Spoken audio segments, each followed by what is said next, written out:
കേരളത്തിന് അഭിമാനമായി മൂന്നാം വന്ദേ ഭാരത്. കേന്ദ്ര സർക്കാരിന്റെ സമ്മാനം ദേശഭക്തിഗാനം പാടി വരവേറ്റ് വിദ്യാർത്ഥികൾ. എളമക്കര സരസ്വതി വിദ്യാനികേതൻ പബ്ലിക് സ്കൂളിലെ വിദ്യാർത്ഥികളാണ് ഈ വന്ദേ ഭാരത് യാത്രക്കിടെ ഗണഗീതമായ പരമപവിത്രമാം മണ്ണിൽ ആലപിച്ചത്.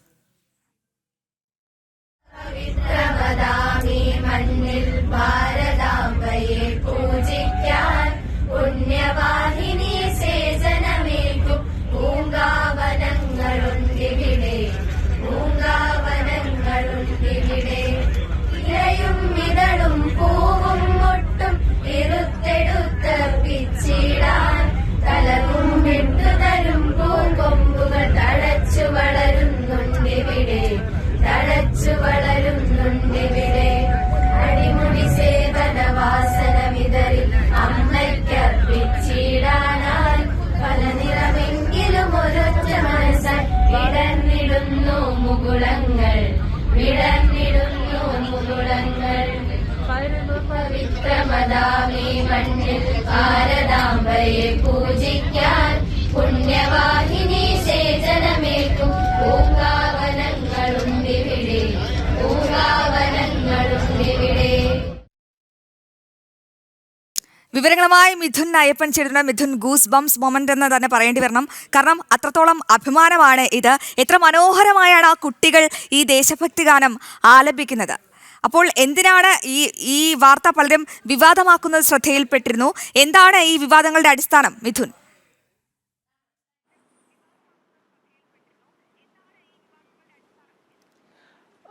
ഇന്നത്തെ ഈ ഏറ്റവും മനോഹരമായിട്ടുള്ള ദിവസമാണ്. കേരളത്തെ സംബന്ധിച്ചിടത്തോളം ഇന്ന് മൂന്നാം വന്ദേ ഭാരത് കേന്ദ്ര സർക്കാർ അനുവദിക്കുകയും അതിൻ്റെ യാത്ര കന്നി യാത്ര ആരംഭിക്കുകയും ചെയ്തത് കേരളത്തിൻ്റെ വികസന പാതയിൽ ഒരു നാഴികക്കല്ലായിട്ടാണ് ഇന്നത്തെ ആ മൂന്നാം വന്ദേ ഭാരത് ചൂളം വിളിച്ച് എറണാകുളം സൗത്ത് സ്റ്റേഷനിൽ നിന്ന്, ജംഗ്ഷൻ സ്റ്റേഷനിൽ നിന്ന് പുറപ്പെട്ടത്.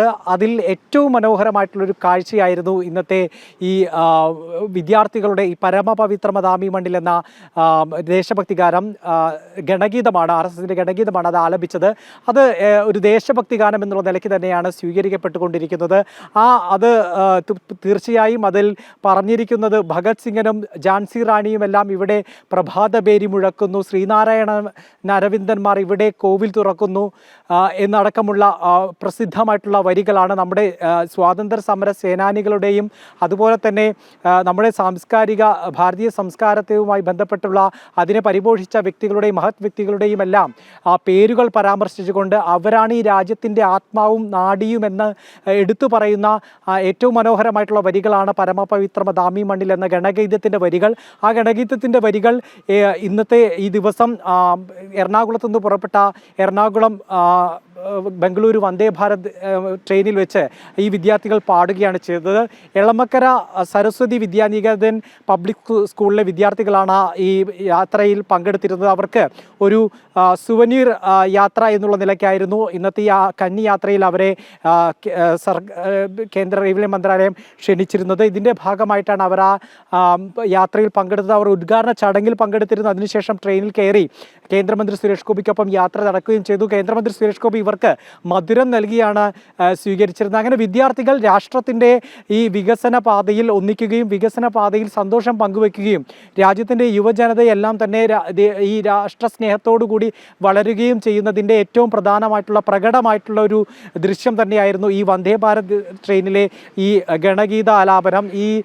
പക്ഷേ അതിനെ വലിയ രീതിയിൽ വിവാദമായിരിക്കുന്നു. പല മതത്തിൻ്റെ പാട്ട്, ജാതിയുടെ പാട്ട്, ഇതെല്ലാം ഇത്തരത്തിൽ ഈ റെയിൽവേ പോലുള്ള ഒരു പൊതു മന്ത്രാലയം ഇങ്ങനെ പ്രചരിപ്പിക്കാൻ പാടുണ്ടോ എന്നാണ് പലരും ചോദിക്കുന്നത്. പക്ഷേ അതിൻ്റെ വരികൾ, ഗാനമൊന്നു കേൾക്കൂ എന്നുള്ളത് തന്നെയാണ് പറയാൻ കഴിയുന്നത്. ആ ഗാനമൊന്നു കേൾക്കൂ, ആ ഗാനത്തിലെ വരികളൊന്ന് വായിക്കൂ.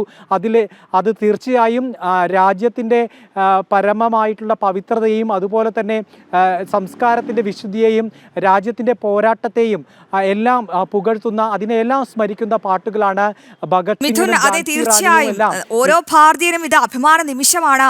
ഭാരതത്തിനോട് അത്യധികം സ്നേഹവും അഭിമാനവും ഒക്കെ തോന്നുന്ന ഒരു നിമിഷമാണ്.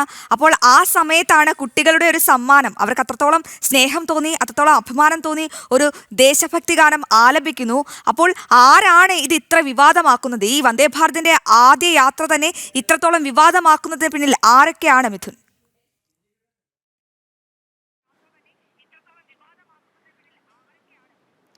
തീർച്ചയായിട്ടും ഇത് കുട്ടികൾ തന്നെ ആലപിക്കുന്നു എന്നുള്ളത് തന്നെയാണ് അതിൻ്റെ ഏറ്റവും പ്രധാനപ്പെട്ട കാര്യം. കാരണം ആ പാട്ടിൻ്റെ വരികളിൽ പറയുന്നത് ഇവിടെ തളിരിടും ഒരൊറ്റ മട്ടും വാടി തളർന്ന് വീഴില്ല എന്നുള്ളതാണ്. അതായത് എത്തരത്തിലുള്ള വിധ്വംസക പ്രവർത്തനങ്ങളും ഉണ്ടായാലും അല്ലെങ്കിൽ രാജ്യവിരുദ്ധമായിട്ടുള്ള പലതരത്തിലുള്ള പ്രശ്നങ്ങൾ ഉണ്ടായാലും ഇവിടെ വളരുന്ന കുഞ്ഞുങ്ങൾ ഒന്നും ഈ രാജ്യത്തിൻ്റെ വിരുദ്ധമായിട്ടുള്ള പ്രവർത്തനങ്ങളിലേക്ക് പോകില്ല. അത്തരത്തിൽ ആ വരികളാണ് ആ പാട്ടിൻ്റെ ഉള്ളടക്കമുള്ളത്. ആ വരികളാണ് അവർ ആലപിക്കുന്നത്. അതേസമയം തന്നെ ഇതിന് വിവാദമാക്കുന്നവർ എന്താണ് അവർ ഉദ്ദേശിക്കുന്നത് എന്നുള്ളതും വ്യക്തം തന്നെയാണ്.